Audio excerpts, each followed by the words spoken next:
Quels que soient les produits élaborés, les industries du verre se doivent de concilier la recherche de la qualité, la minimisation des coûts et l'harmonisation des capacités de production.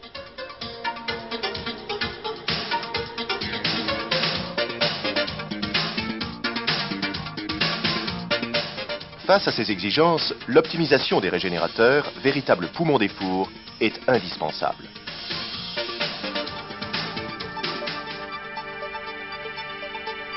Les régénérateurs fonctionnent par paire et selon 2 demi-cycles de durée égale de l'ordre de 20 minutes. Pendant un demi-cycle, les fumées sortant du four cèdent une partie de leur énergie résiduelle aux réfractaires empilés dans un des 2 régénérateurs et se refroidissent avant d'être évacués vers la cheminée.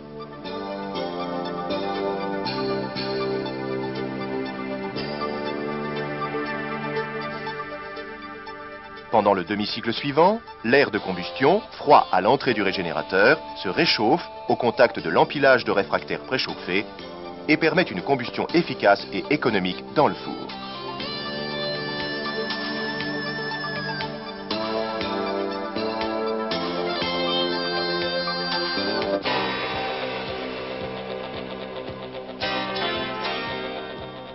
Afin de répondre efficacement et sans modification sensible des performances en cours de campagne aux exigences des industries verrières modernes, les cruciformes, pièces électrofondues destinées aux empilages de régénérateurs, ont été développés depuis 15 ans et équipent aujourd'hui plus de 500 fours dans le monde entier.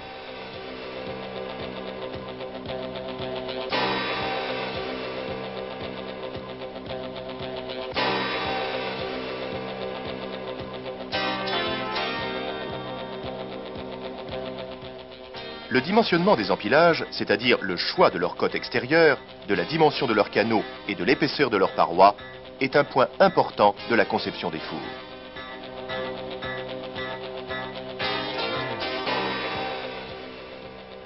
Ce choix est en grande partie basé sur la prévision des performances thermiques des empilages par des modèles de calcul.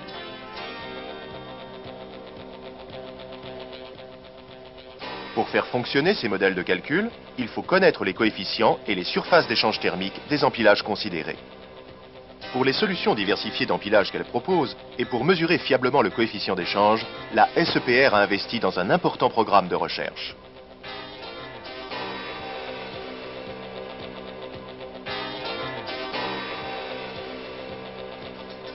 Pour mener à bien ce programme, la SEPR s'est associée au GRET, Groupement pour la recherche sur les échangeurs thermiques, qui est l'un des tout premiers spécialistes européens dans ce domaine.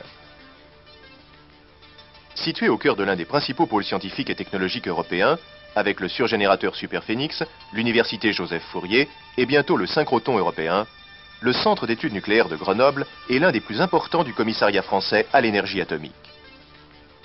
Ces services de thermique ont une notoriété internationale dans les domaines de la thermohydraulique et des écoulements diphasiques. Bénéficiant de la logistique et des chercheurs du centre, le groupement pour la recherche sur les échangeurs thermiques s'est doté d'une plateforme de 6 boucles d'essai qui lui permet d'étudier et d'optimiser les performances thermohydrauliques des échangeurs les plus divers, fonctionnant avec les fluides les plus variés.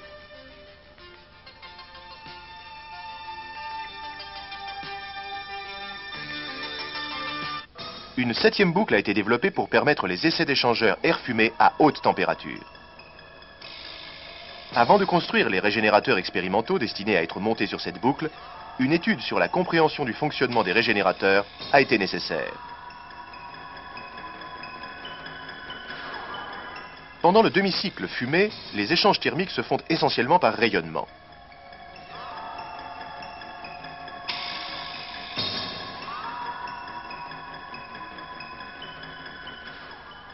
Par contre, pendant le demi-cycle air, les échanges thermiques se font par convection et le coefficient d'échange paroi-air est de ce fait beaucoup plus faible qu'en phase fumée. C'est pourquoi l'efficacité d'un régénérateur dépend essentiellement de ses caractéristiques thermiques pendant le passage de l'air, et ce sont donc celles-ci qui doivent être mesurées fiablement.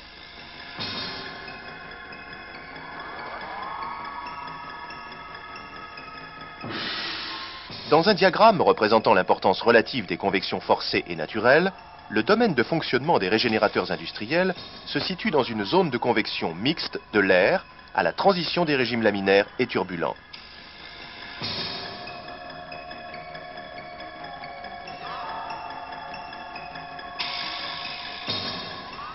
Les deux modes de convection existent au sein d'un même empilage, le bas évoluant en convection naturelle prédominante et le haut en convection forcée prédominante.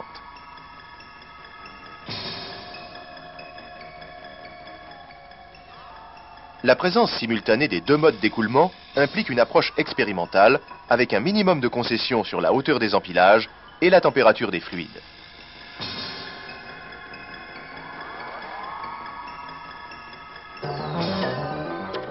C'est pourquoi l'installation d'essai est équipée de régénérateurs de 9 mètres de hauteur contenant des empilages de 5 mètres.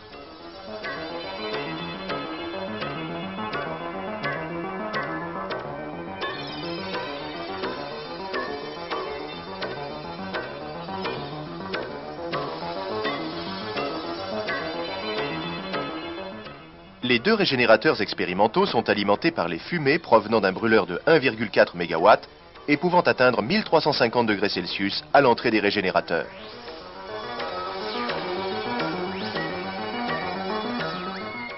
Ces fumées sont acheminées vers un des deux régénérateurs qu'elles traversent de haut en bas avant d'être évacuées vers la cheminée.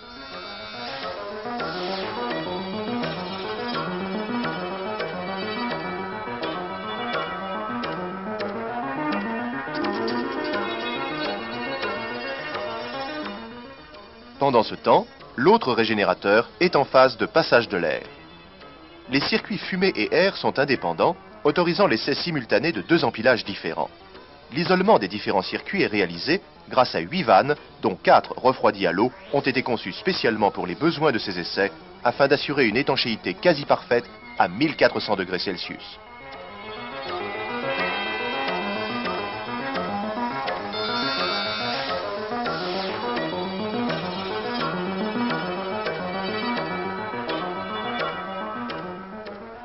L'empilage a une section de 1,20 m sur 1,20 m qui est suffisante pour limiter les effets de bord et isoler les canaux centraux utilisés pour les mesures de température.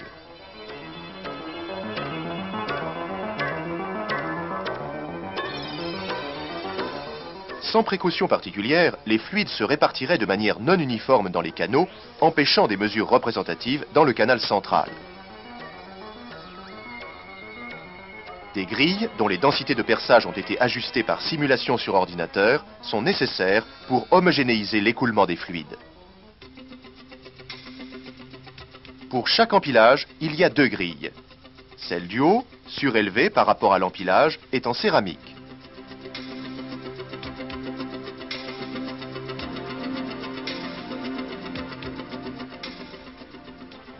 Celle du bas, située sous les voûtins, est en métal.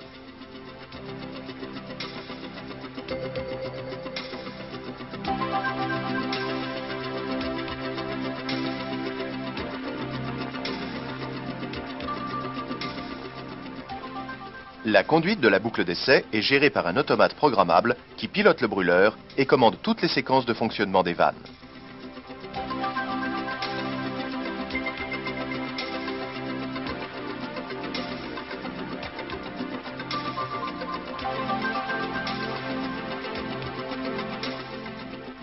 Un ordinateur pilote l'acquisition des mesures de température effectuées en une centaine de points de la boucle d'essai.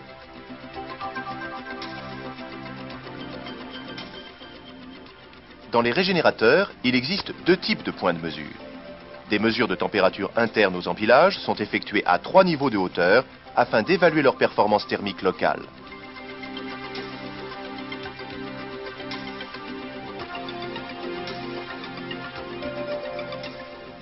Les températures des pièces d'empilage situées à la périphérie d'un canal central sont mesurées en divers points de leur surface et de leur intérieur.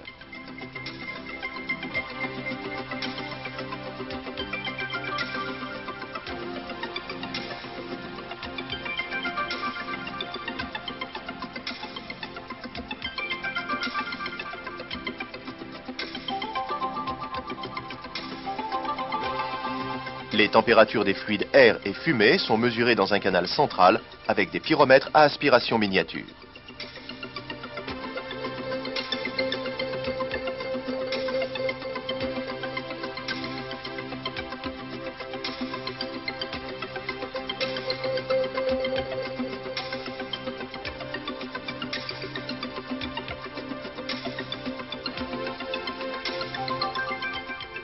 Aux entrées et sorties des régénérateurs, ce sont les températures des fluides et des grilles qui sont mesurées.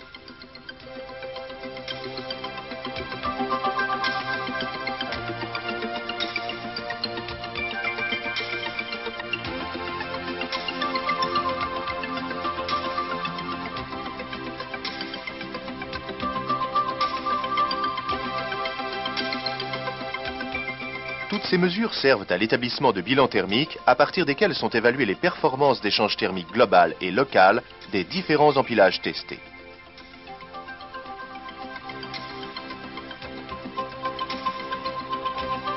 Parallèlement au développement de cette installation capable de fournir des mesures thermiques représentatives, une étude sur l'augmentation de l'efficacité de la régénération a été menée.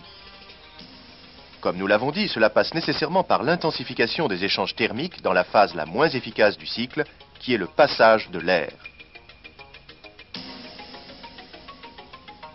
Nous avons choisi de travailler dans le domaine de l'intensification des échanges par des obstacles de surface.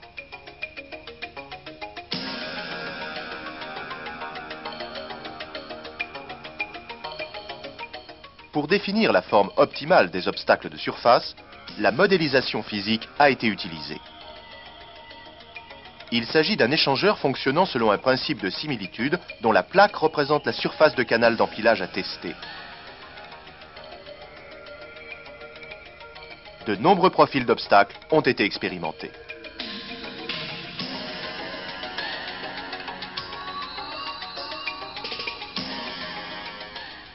Le fluide froid circulant dans le passage représentant le canal d'empilage est de l'eau ou de l'air.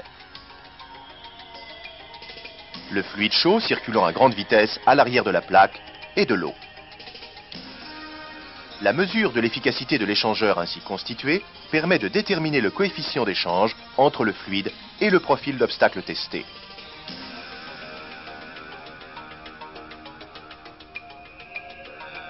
Les conditions de fonctionnement de la boucle ont été soigneusement choisies selon les lois de similitude afin de se situer dans les régimes d'écoulement réalistes pour les régénérateurs.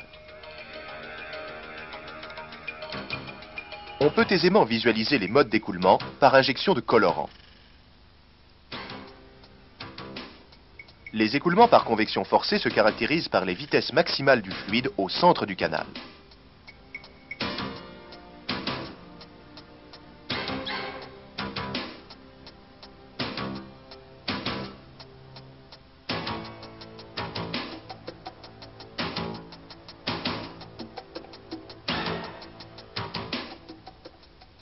Un calcul réalisé par le logiciel Trio explicite les perturbations créées par les obstacles sur les écoulements.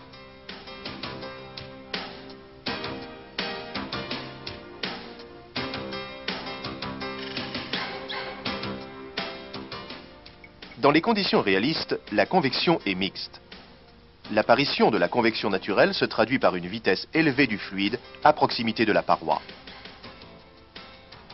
L'intensification de l'échange thermique existe lorsque l'écoulement de paroi décollé au passage de l'obstacle vient se recoller à la paroi avant l'obstacle suivant.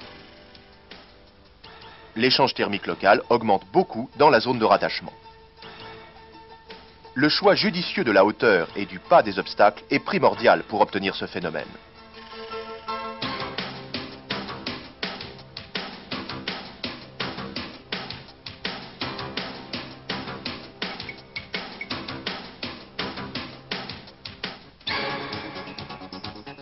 De ces études est née une nouvelle pièce cruciforme avec un profil de surface corrugué.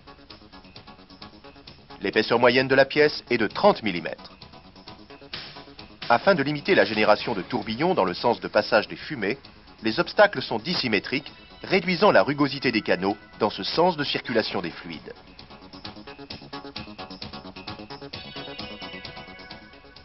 Les mesures de coefficient d'échange thermique réalisées à partir de la plaque correspondante indiquent que l'intensification par rapport à la surface lisse est de l'ordre de 50% pour des conditions représentatives du fonctionnement des régénérateurs.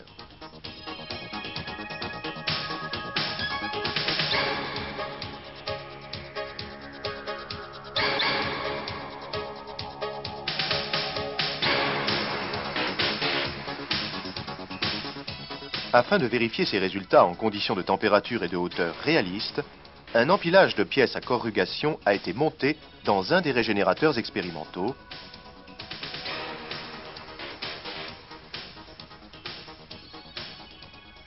et comparé à un empilage de même maille constitué de pièces cruciformes lisses de même épaisseur. Ces résultats font l'objet d'une présentation séparée.